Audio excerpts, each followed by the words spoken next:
Hello, Grove. This is Tyron. Pastor Kate asked me to do a series on some conflict resolution. Sorry. It's okay. What's going on? I'm trying to make a video. Okay. Please. Okay. Sorry about that.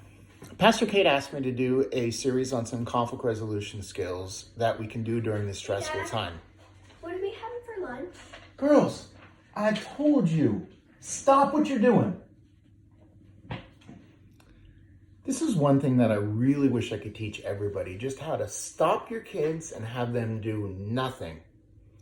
But unfortunately, conflict resolution skills, that I don't have. But like I said before, Pastor Kate asked me to do a series on conflict resolution skills during this stressful time. The first one's going to be on patience. And girls, can you tell them the two Bible verses that Kate talked about? Ephesians. To be completely humble and gentle, be patient, bearing with one another in love. Proverbs? No, Proverbs 15:18. A hot-tempered person stirs up conflict, but the one who is patient calms the quarrel. Thank you very much, girls. Can you close the door? We'll be doing school. Thank you. Okay, on a serious note, today marks the first day of the stay at home. And I'm pretty sure that there's going to be some stresses in your house.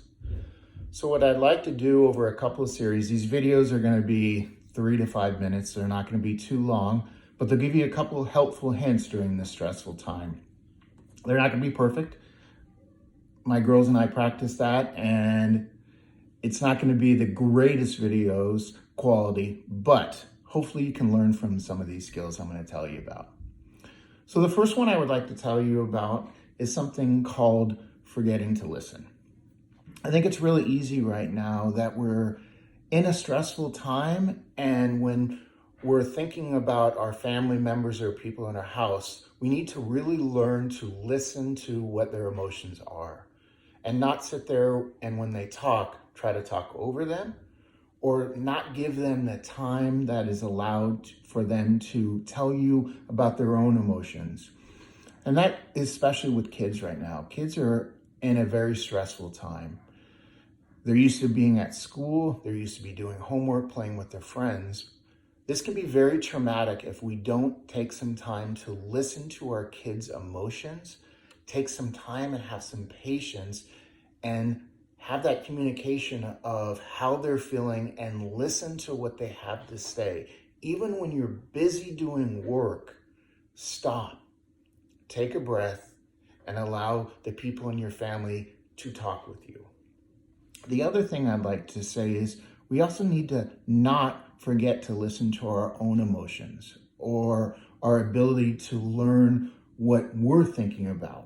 And what I mean by that is having some sort of communication with understanding what your body is going through, the emotions, the stress that you're having, and listen to your body and be able to communicate with your family members how you're feeling.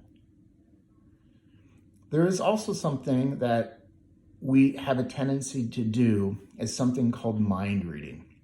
And mind reading is a very odd thing to think about. Obviously in a real world, we can't read somebody's mind. But with this forgetting to listen, we sometimes forget to ask our people that we're living with or our family members how they're feeling. And what we do is we assume that they're feeling a certain way. And what I mean by that is during this next couple of weeks, you may assume that a family member is stressed out about their work, or you assume that they're mad at you for a certain reason. And that's that analyzing them before even asking them, hey, how are you feeling about something? And instead of assuming that emotion, have that open communication and listen to what they say. I'll give you kind of an example of that happened with mind reading years ago with my wife and I. So 2 or 3 years ago, my wife and I had 2 cars. We had a white car, it was a little bit bigger, almost like an SUV. And then we also had a blue car, it was more of a sedan. And she didn't always drive the sedan, or I didn't always drive the SUV. We just took turns. Whoever woke up in the morning first, if we had the kids, then we would go ahead and take whatever car is needed for both of us. So one day she woke up, and when she got up during that morning, she had to run the kids around. And so she took the white Subaru. I'm sorry, not Subaru, white SUV. She takes it, no big deal. I know she's got some stuff with the kids or whatnot. So when I wake up next, I take a shower, get ready for work, and I go down and get into the blue sedan. And when I go into that blue sedan, I put the keys in it. I got about a 15, 20 minute drive to my work. And when I start the car, I notice no gas. So no big deal. No gas. Didn't really bother me. I just had to take a couple more minutes to go into work. I stopped by the gas station, got gas, and so be it. Well, the following day, my wife woke up and she took the blue car. No big deal. I figured she didn't need to run the kids around or whatnot. She decided to take that car, whatever. So she ends up taking the car, drives to work. I get up, take a shower, get ready, go into the white SUV, put on the key to start the car, and guess what? Yeah, no gas. Now, in that moment, I did some mind reading. I really thought that my wife did that on purpose. I didn't ask her about it. I just assumed she did it on purpose. So I went to work, had to get gas, was a couple of minutes late to work. And that night, when I came home, even before I asked her about the gas, I ended up just saying to her, you did this on purpose. You took the white car the day before and it didn't have gas, and I had to get gas for it. The day after that, you took the blue car. You knew what you were doing. And that argument didn't go so well. My wife ended up telling me that she never really looks at the gas tank. What happens is if she goes ahead and starts the car and the red light comes on, that's when she gets gas.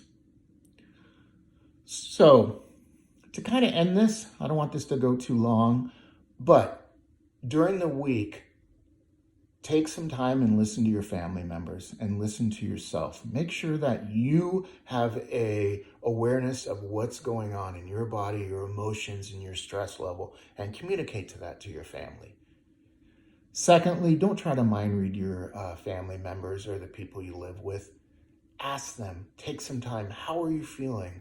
What is going on? So all of you can get along during this stressful time, because this is going to last for weeks.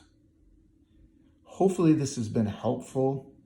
It's not the perfect video, but my love in Christ, I got to do something during this time.